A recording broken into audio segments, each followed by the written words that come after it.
Sa pagsubang sa adlaw, ipasabwag nato ang kahayag. Kahayag nga gikan sa pulong sa Dios, nga nagdala sa gugma, paglaom ug serbisyo alang sa katawhan. Gugma sa Dios, gugma sa isig katao, gugma sa nasod. Kay ang sinugdanan sa tinuod nga kausaban mao ang pagpili nga maglakaw sa kahayag. Ug tungod niya na nataw kining maong tulumanon, kini ang lamdag sa buntag.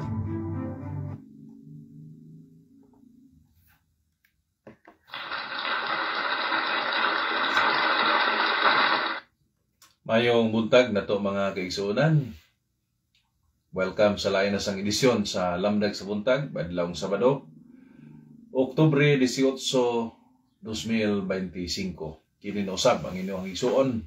Brad Michael Matsuelos, makiguban ninyo sa mga pamalandong nining adlaw. Pagampo ug mga pangaliya, kaunta kitang tanan makaambit sa kahayag sa Ginoo. Nining adlaw atong pamalandungan ang ebanghelyo diin ang ito Ginoong Hesus na nagpadala siya sa iyahang 72 ka mga disipulo nga iyang ipadala alang sa usa ka misyon, tagsa-tagsa nila ka mga misyon.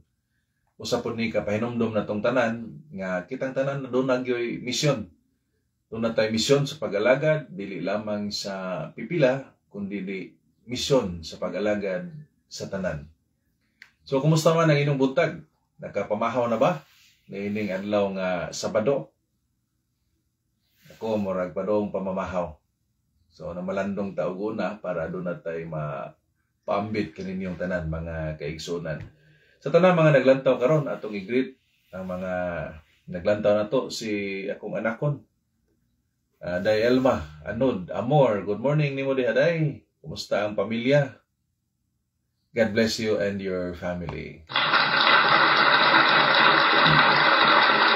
Akosan nga i-greet ang akong pamilya, ang akong kapikas nga si MM. Makugihon kaayo nga nag-andam sa pamahaw. Kauban sa mong anak, nagkatapok mi karon na kompleto ang pamilya. Si Maria Teresa, si John Luke, si Mikael, si Rafael, si Gabriel, ug si Elizabeth. So salamat kaayo sa Ginoo nga kompleto ang pamilya. Salamat usab sa paglantaw, Ma'am Susan Kahes. Maayong adlawng Sabado, Ma'am Susan. God bless you. Agi og pagsugod, tuguti nga kita magasugod diha sa pagampo. Sala samahan ug sa anak sa Espiritu Santo. Amen. Among Ginoo nga naa sa langit. Salamat nining bag-o na sad nga adlaw nga imong gihatag kanamo tanan. Salamat sa kinabuhi. Sa kahigayunan nga kami makapamalandong o makapamati sa imong mga pulong. Atagi kami o kasing-kasing nga andam kanunay maminaw o mutuman sa imong mga kasuguan. Tabangi kami nga makita ang kalipay diha sa pagserbisyo o pagpangalagad, taliwala sa mga kalisod nga among maatubang. Kini tanan among giampo pinagi sa among Ginoong Hesukristo. Amen. Sala samahan sa anak sa Espiritu Santo. Amen. Maayong adlaw usab ni Ma'am Sylvia Humawan. Good morning. God bless you, Ma'am. Salamat sa paglantaw. So mangigsuon ang atong ebanghelyo, atong mabasa na sa ebanghelyo ni San Lucas kapitulo 10, bersikulo 1 ngadto sa 12, 17 ngadto sa 20. So taas man ato lang i-recap ang mahitabo ni ining maong istorya sa ebanghelyo ni San Lucas. Diin ang Ginoo nagpili sa iyahang mga tinun-an og 72 ka buok. Unya kining maong 72 iya kining gipadala og tinagurha ngadto sa mga lugar nga adtuan po niya. So iyang gipauna ang maong mga tao sa mga lugar nga iyang pag-aadtuan. Unya pagbalik nila kining maong mga disipulo ningon sila nga, Lord, grabe kaayo, lipay kay mi. Ningon sila nga, bisan ang mga demonyo, ituman na mo tungod sa imong ngalan. Nga, tubag po ng Ginoong Hesus, ningon siya nga, ayaw ka mo kalipay nga nagpailalom kaninyo ang mga espiritu. Kundili, angay mong malipay kay ang inyong mga ngalan nahisulat na dito sa langit. So, mo ni ang angay na tong kalipayan o maupod ni ang atong tema karon nga ang ato di ang misyon ipadata sa Ginoo. Mao ang atong angay ikalipay. Pagkangan nga gitawag ta sa Ginoo aron mo alagad, mao na dapat ang atong kalipay. Ug ang bugti niini nga kun mutuman ta sa sugo sa Dios, ang atong mga ngalan nahisulat na didto sa langit. Sa di pa ta mo padayon sa atong 5 ka punto sa pamalandong, hisgutan nato nga nining adlaw nagsaulog ta sa kapistahan ni San Lucas Evangelista. So, kini nga itong ibasa ron kay San Lucas man So, mo ni siya ang tagsulat ni ini. Kasaulugan sa piyesta ni San Lucas Evangelista, usa ka doktor o manunulat nga nahimong kauban ni San Pablo sa iyahang mga misyonaryo o biyahe. Ang iyang ebanghelyo nagpakita sa kaluoy sa atong Ginoong Hesukristo nga hilabihan na higugma gayud sa mga kabus ug masakiton. O kini si San Lucas mani patron sa mga doktor, patron sa mga artist ug mga manunulat. So mani siya. So magpatiguhog ta sa atong pamalandong mga reflection o key points. Ang tema na to, ang misyon, mao ni nga atong kalipay o pagserbisyo. So atong na ibaluan kaganiha nga ang Ginoong Hesus nagpadala sa iyang 72 ka mga disipulo.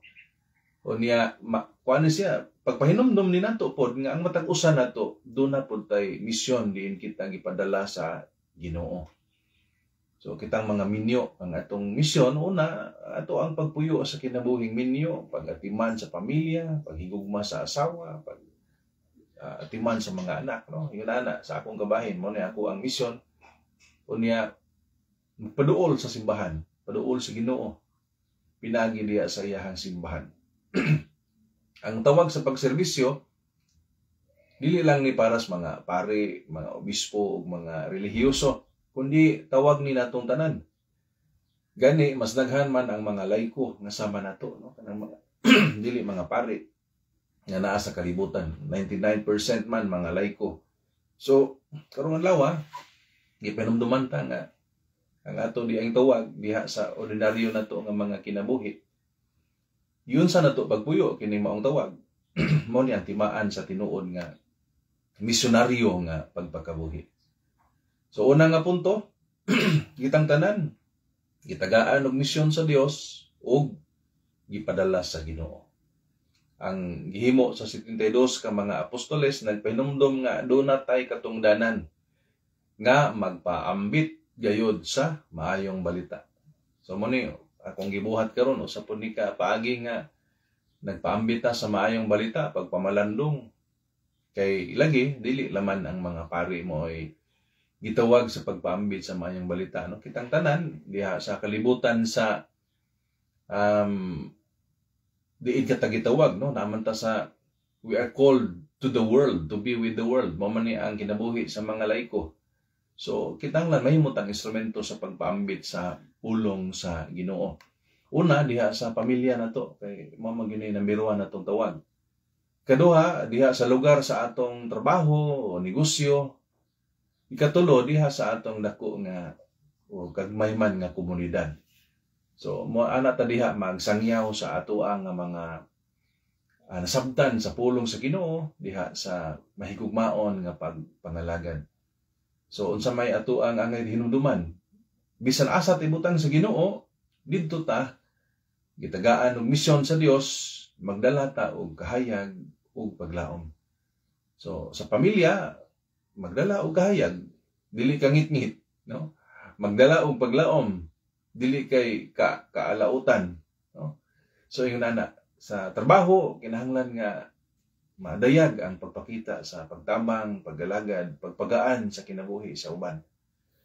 Ikaduha nga punto mga higala nga sa kadagadaghang tao nganong 72 raman pod ang napili niya tinagurha pa so pila na lang to ka grupo.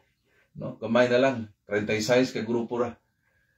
So nagpasabot ni nga ang Ginoo ningon siya nga dako kayo ang anihonon pero gamay ra ang mga ngani.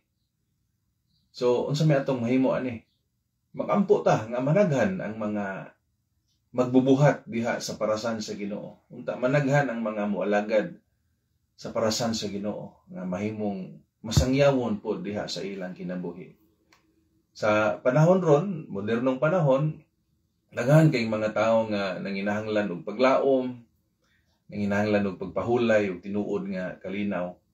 Mo nang daghan unta ang mas mahimong misyonero nato, no? Dili lang diha sa pulpito sa simbahan, mayhapon man ang mga pare ug mga relihiyoso, kundi diha mismo sa kalibutan, no? Diha mismo sa ordinaryo nga kinabuhi. Example, mga ginikanan, o daghan kaayo gud ang ginikanan, 99% sa simbahan minyo man. So ang mga ginikanan mutudlo sa pagtuo sa mga anak, mutudlo sa maayong pamatasan, mutudlo sa kaimportansya sa pagsimba sa Dios o pagtuman sa iyang mga sugo. Lain pa sa mga daghan mga kabatanuonan pod nga parte sa atong populasyon, no? Kanang mga batan-on nga Kristohanon nga mobarog dapig sa kamatuoran, simbahan nga mulihok diha sa gugma. Unta mo ampo ta nga mas managhan pa ang mga katawhan nga motubag gayud sa tinuoray sa pagtubag sa misyon nga gihatag sa Dios kanila. Ika-tulo, isip mga misyonaryo sa Dios, atong tahas nga magdala og kalinaw matag adlaw. Bisan asa ta ibutang, bisan kinsa nga mga tawo ang atong ikahinagpo. Dili kagubot ang atong dalon, kundi kalinaw. Gisugo ni Jesus ang mga disipulo sa pagingon, kadtong modawat ninyo, ingna sila nga ang kalinaw maanaa ni ining balaya. So mo ni ang tinuod nga misyonaryong kasing-kasing, no? Magdala ta sa kalinaw, dili panagbangi. Ang kalinaw mao ni ang timaan sa presensya sa Dios diya sa atong kinabuhi. So kung atong nadawat ang kalinaw sa Ginoo, ato sa siya nga ipaambit ngadto sa uban. Magdala tag kalinaw sa atong pamilya, trabaho, komunidad. Kay sa ingon niini kita makapadayag sa kalinaw ug sa presensya ni Kristo. Ang kalinaw nga atong gidala, gihatag sa atong Ginoo, unta mo ni magdanag sa atong tibuok kalibutan.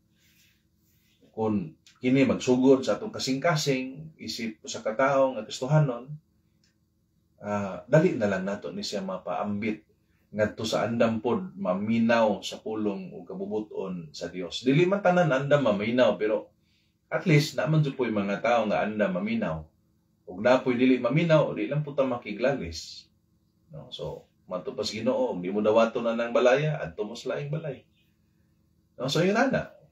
Ang atong kinabuhi dili ni siya sangyaw ta, dili yun nga kuanta o ato yung pugso ng uban aron maminaw na to, dili. Kadto lang gusto. Mura ba ni nga itong pagsangyaw sa Facebook, no? Naay mo tanaw na pwede dili. So sa mamati lang. Mara man na importante. Ang importante nga malinawon ang ato ang pagsangyaw. Ika-upat mga igsuon. Sa atong paglakaw diha sa atong misyon, diha sa atong panaw, importante nga magsalig ta sa atong pagtuo sa Ginoo. Ang Ginoo gyud ang atong saligan. Di ta magsalig sa bahandi. Mabitaw na nga ang mga disipulo giingnan sa Ginoo nga ay mo pagdala kwarta, bag o sapatos. Ang butra pasabot niini nga ayaw mong salig sa kalibutanon nga mga butang sa pagbuhat sa misyon nga Dios nun. Kaya namiruan dili kalibutanon ang misyon. Ang misyon Dios nun nga trabaho, Dios nun nga buhat. Kay Dios nun man ni nga buhat ang paghimo sa atong misyon, pagsangyaw sa pulong sa Ginoo, angay ta nga magsalig sa Ginoo ug dili sa mga butang nga iya sa kalibutan. Sa di pa mo padayon atong i-acknowledge po ug i-shout out ang mga ubang naglantaw na to, no? Si Sir Christopher Aklan sa Hagna, maayong buntag nimo Sir Chris. God bless you and your family.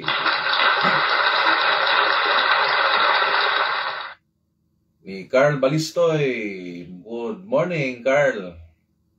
Happy Saturday nimo og sa imong pamilya. Good morning Col. Good morning Doy. God bless you.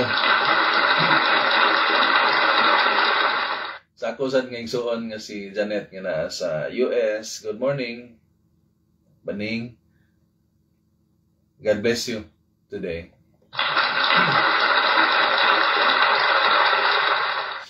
So balik ta sa atong pamalandong, no? Akong balikon nga kay Dios non man ang misyon, dili ta magsalig sa mga butang nga kalibutanon.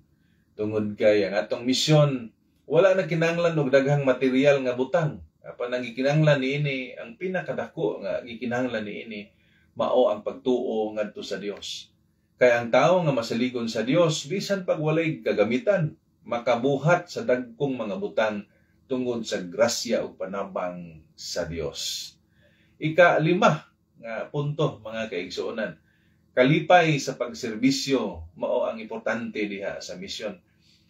Dili pwede nga mututok ka sa gahom niyo ng mga apostoles, Lord, grabe kayo among power. Mga daotang espiritu, mga halas, among napahawa. Ningon ni Ginoo, okay na, maayo man na, nalipay mo.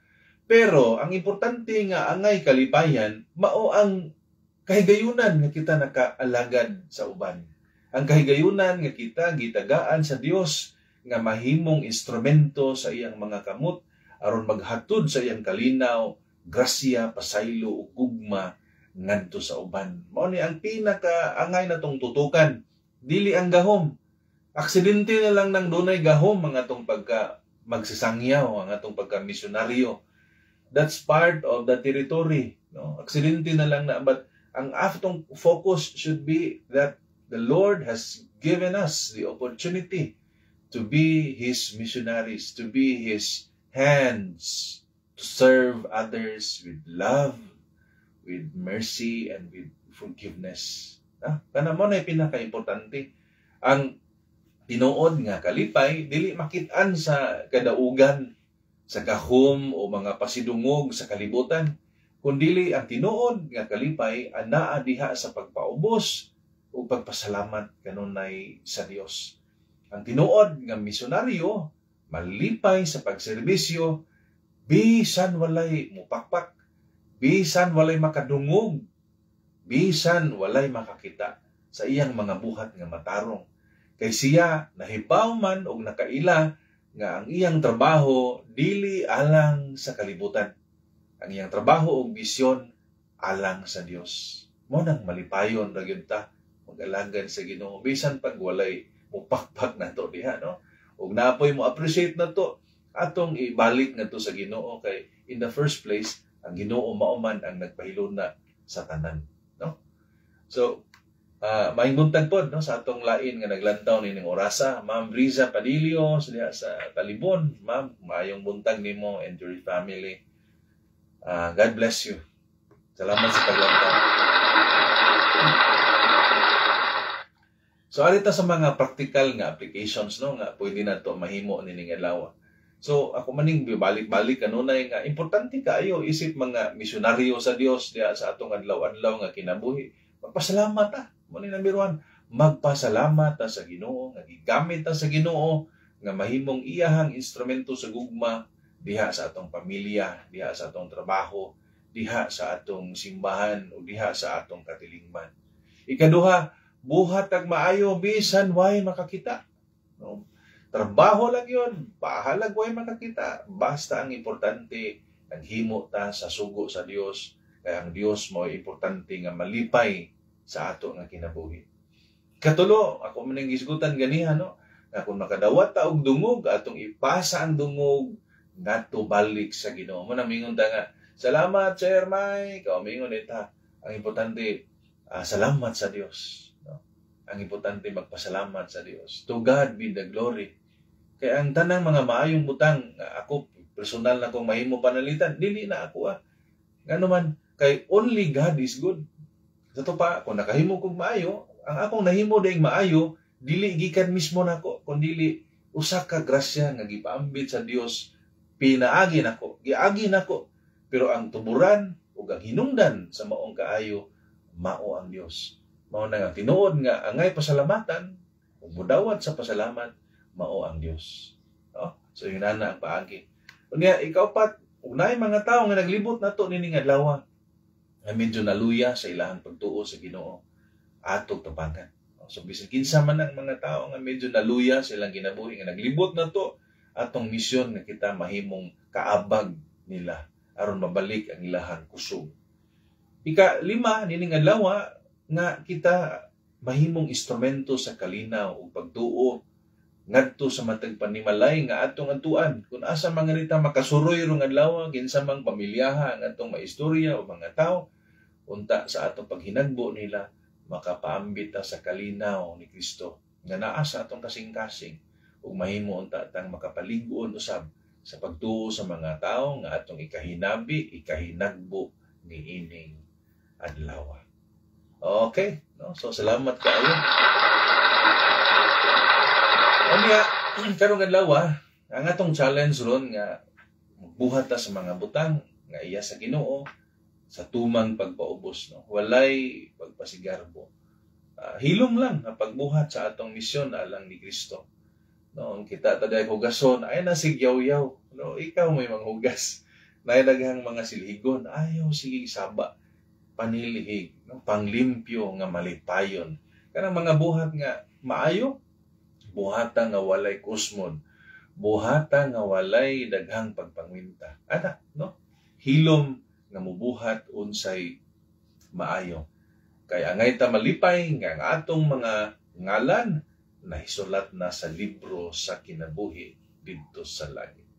So, pamalandong ta nining adlaw, asa man gikan ang atong kalipay? Diha ba sa pagserbisyo o diha sa gahom? Asa man ang tinubdan sa atong kalipay? Malipayon ba kita tinuod nga nialagan or sama-sani ba, no? Nga giyon sa man nato pagpakita ang kalinaw o pagtuo nga atong nadawat gikan sa Dios ngadto sa mga tawo nga atong gikaatubang matag adlaw. Ato mapuning ipaambit or ato lang ning i-keep diha sa atong kaugalingon. So mas maayo nga mamalandong ta kay basig nasipyat ta diri mga dapita, no? So agi og pag human ini nga atong pamalandong mubong pamalandong sa lamdag sa buntag magampo ta ngadto sa Ginoo sa ngalan sa Mahal sa Anak sa Espiritu Santo. Amen. Ginoo, salamat kaayo sa imong mga pulong ni ining adlaw.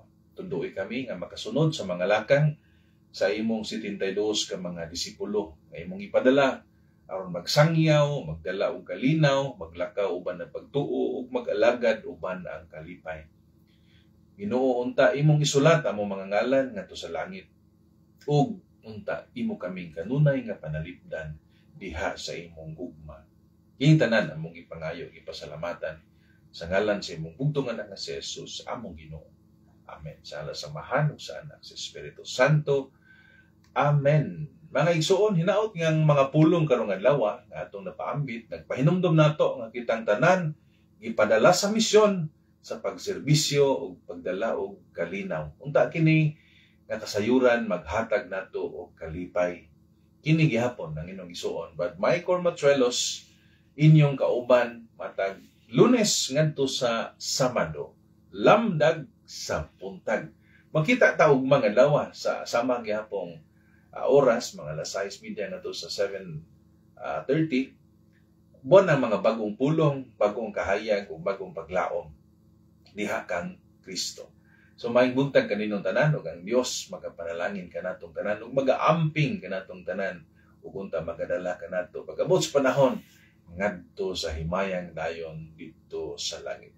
Kung ikaw nalipay nining atong episode, or nakay nakatunan, palihog, pagbilin og comments diha sa atong comment section, pagbilin sa og reaction, ipaambit usab kining atong Facebook Live ngadto sa atong mga igsuon nga basin makakaton pud sila ginagmay nga mga maayong mga pulong niining adlaw. Salamat kanunay sa inyong paglantaw. See you. Bye-bye.